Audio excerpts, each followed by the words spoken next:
and by constant hearing of the truth from the master's own lips, the boy's heart yearned to renounce the world for the life of a brother, monk.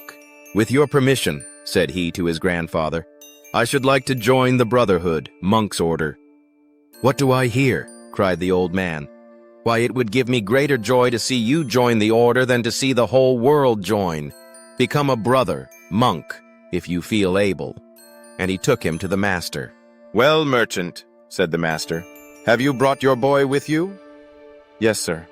This is my grandson, who wishes to join your brotherhood, monk's order." "Why, then the master sent for a monk and told him to admit the boy to the order, and the monk repeated the teaching of the perishable body and admitted the boy as a novice. When the latter had learned by heart many words of the Buddha and was old enough, he was admitted a full brother monk. He now gave himself up to earnest thought till he won arhatship, enlightenment equal to Buddha. And as he passed his days in the enjoyment of insight and the paths, he thought whether he could not impart the like happiness to little merchant. So he went to his grandfather, the merchant, and said, "Older merchant, with your consent I will admit little merchant to the order." "I request do so, reverend sir," was the reply. Then the elder monk, older merchant, admitted the boy little merchant and established him in the 10 Commandments. But little merchant proved a dullard. With 4 months' study he failed to get by heart this single stanza. "Amazing! Like a fragrant lotus at the dawn of day, full-blown with virgin wealth of scent, see the Buddha's glory shining on, as in the high heaven beams the sun." For we are told, in the Buddhahood of Kashyapa, this little merchant, having himself attained to knowledge as a brother, laughed to contempt a dull brother who was learning a passage by heart. His contempt so confused him that the latter could not learn or recite the passage. And now, in consequence, on joining the brotherhood, he himself proved a dullard.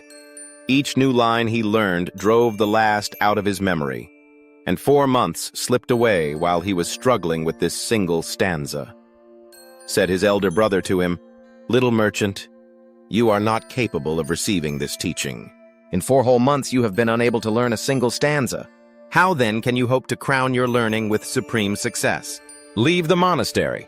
But, though thus expelled by his brother, little merchant was so attached to the Buddha's path that he did not want to become a layman again.